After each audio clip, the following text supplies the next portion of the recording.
네, 오늘은 그 부동산 경매에 대해서 설명을 하도록 하겠습니다. 네, 우리가 이제 부동산을 투자를 할 때 제일 먼저 그 공인중개사를 찾아가서 매물을 소개를 받고 그 매물을 구경을 하고 그 다음에 가격을 가지고 투자를 할 것이냐 말 것이냐를 이제 결정을 하게 되겠죠. 그러나 나는 좀 더 싼 부동산을 사고 싶다. 부동산에 대해서 좀 더 싼 부동산을 사고 싶다라고 생각하시는 분들은 경매에 대해서 관심을 갖게 되는데요. 이런 경매는 부동산을 법원이 대신 팔아주는 겁니다. 그러니까는 어떤 부동산을 담보로 해서 어떤 채권자한테 돈을 빌린 사람이 그 돈을 안 갚았을 경우에 그 채권자는 이 부동산을 팔아서 자기가 꿔준 돈을 대신 받으려고 하는데 그것을 개인 사적으로 할 수는 없고 그래서 법원에다가 신청을 해서 법원 보고 이 부동산을 팔아서 내가 꿔준 돈을 저한테 주십시오 하는 절차가 바로 부동산 경매 제도입니다. 어, 이런 경매 제도를 이제 이용을 해서 많은 물건들이 지금 법원에서 경매가 되고 있는데요. 이런 경매 정보를 알 수 있는 거는 네이버 부동산이나 KB 부동산, 그 대법원 경매 사이트에 들어가면 부동산 경매에 대한 각종 정보가 나오는데 오늘은 그 대법원 경매 사이트의 그 부동산 경매 제도를 경매 정보를 한번 살펴보도록 하겠습니다. 네, 부동산 경매 정보 사이트에 들어왔는데요. 이 경매 정보 사이트에 들어오면 나는 이제 간단하게 아파트만 한번 볼게요. 그럴 때는 여기 보이시는 물건 상세 검색을 누르시고 물건 상세 검색에서 소재지를 기준으로 내가 원하는 소재지가 있겠죠. 그래서 만약에 경기도에 있는 남양주에 있는 물건을 내가 보고 싶다 그러면 이렇게 하고 그다음에 용도는 아파트만 보고 싶다 그러면 건물, 아파트는 건물이죠. 그다음에 주거용 건물이죠. 그러면은 아파트만 보겠다 하면 아파트 넣고 검색을 누르시면 경기도 남양주시에 있는 모든 아파트에 대한 저기 경매 정보가 나오거든요. 그래서 여기서 내가 원하는 가격대가 있겠죠. 나는 돈이 없기 때문에 한 2억 원대 이하를 원한다 그러면 2억 원대 이하만 보시면 되겠습니다. 그리고 서울에 있는 5개 지방법원은 한 번 유찰이 되면 20%씩 감가가 되는데 나머지 수도권이나 나머지 법원에서는 30%가 감가가 됩니다. 그래서 여기 밑에 보시면 최초 경매가는 1억 8천인데 유찰이 한 번 돼가지고 70% 1억 2,600이 이제 최저 경매가가 되겠죠. 최저 입찰 금액이 되는데 이렇게 그 어, 내가 원하는 그 금액보다는 좀 싼 금액 여기 보이시죠? 예, 이제 보이네요. 이렇게 1억 8천에서 1억 2,600 70%가 감가된 상태에서 최저 경매가 진행되는 물건을 내가 관심 있게 보고 싶다 그러면 여기를 누르시면 이 물건에 대한 상세 내용이 다 나옵니다. 그래서 최초 감정평가액은 1억 8천이죠. 1억 8천은 처음 경매가 시작됐던 날로부터 한 3개월 전에 감정했던 평가액이에요. 그러니까는 지금 시세가 많이 작년에 비해서 많이 올랐죠. 그러면은 1억 8천이라는 금액은 아주 낮은 금액에 더 낮은 금액이었다. 이렇게 생각을 하시면 되고요. 그럼에도 불구하고 1차 경매 기일에 낙찰이 안 됐다는 것은 이 물건에 어떤 문제가 있다는 거죠.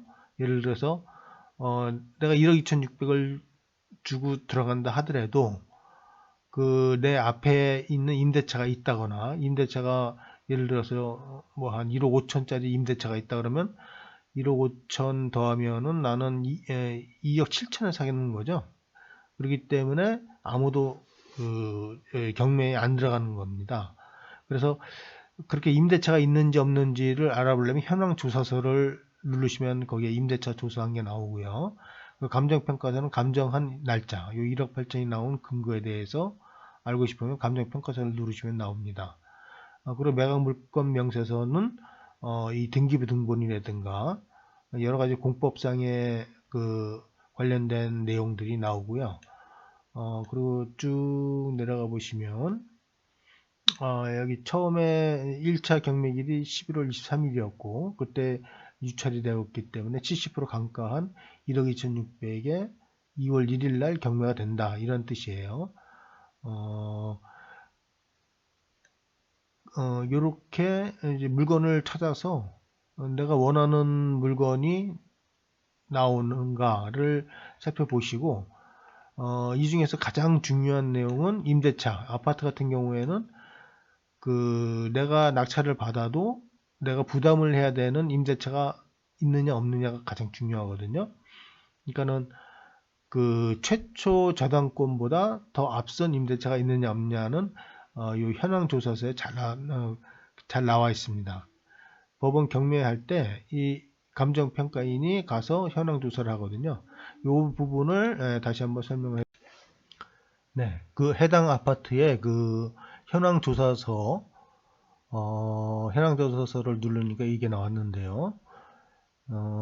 해당 임대차 정보는 임대차 관계가 한 명이 있고, 그리고 중요한 거는 이 조사한 날짜가 있죠. 6월 2일.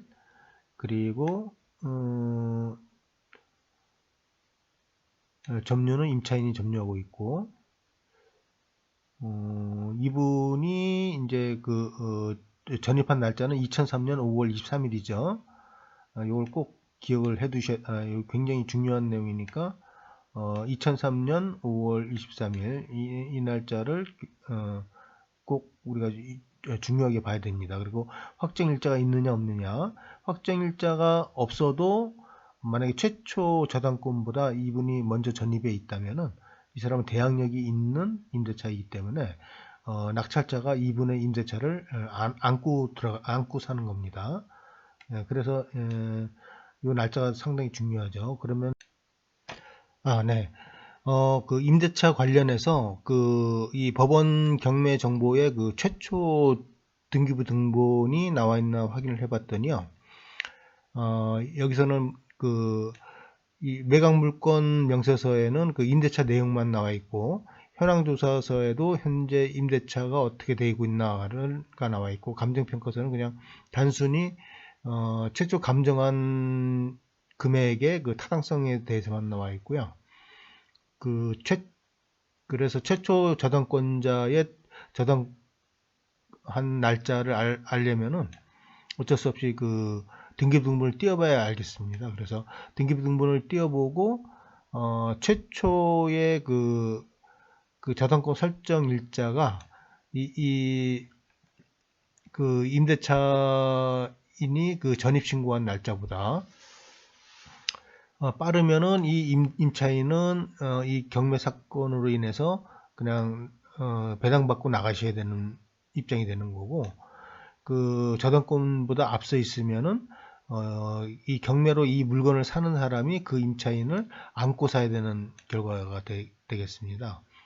이렇게 이 경매라는 것은 임대차가 굉장히 중요합니다. 그리고 그 밖에 뭐 유치권 관련해서 여러 가지 문제가 있는데 유치권이 있다 그러면은 그냥 경매 포기하는 다른 물건을 찾는 게 낫고요.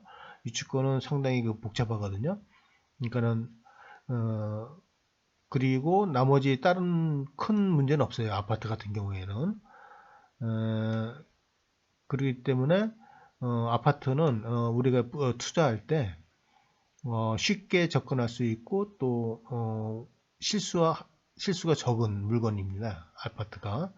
그러니까는 아파트에 대해서 많은 관심을 가지고 경매 사건도 뭐 직장인 같은 경우에는 토요일이나 일요일 날 천천히 검색하면서 본인의 그 지식을 점점 더 쌓아나가면서 투자의 기회를 노리는 그런 그 습관을 키우는 것이 굉장히 중요합니다. 저도 이제 젊을 때 그렇게 해서 뭐 이거 여담이지만은 한 8천만 원짜리 큰 빌라를 하나 사놨는데 지금은 그 8천만 원짜리 빌라를 1억 5천에 전세를 주고 있어요. 그러면은 내가 투자한 금액은 벌써 다 회수한 거죠. 네, 이렇게 그 경매는 장기적인 안목에서 접근하는 것이 좋고, 한 번 산 부동산은 그냥 잊어먹는 뭐 10년이나 20년 이상 보유하는 걸로 생각을 하고, 아니면 내가 거주하는 걸로 이런 측면으로 접근하는 것이 굉장히 좋습니다. 오늘은 이렇게 부동산 경매를 접근해서 본인이 어떤 이득을 얻을 수 있고 어떤 자세로 접근을 해야 되느냐에 대해서 설명을 해드렸고요. 투자의 그 한 요소로서 부동산도 굉장히 중요하기 때문에 등한시하면 안 되고 항상 그 촉각을 곤두세우고 정보 검색을 하는 습관을 갖는 것이 좋겠습니다. 네. 오늘은 이렇게 해서 설명을 마치고요. 다음에 또 뵙겠습니다. 예, 안녕히 계십시오.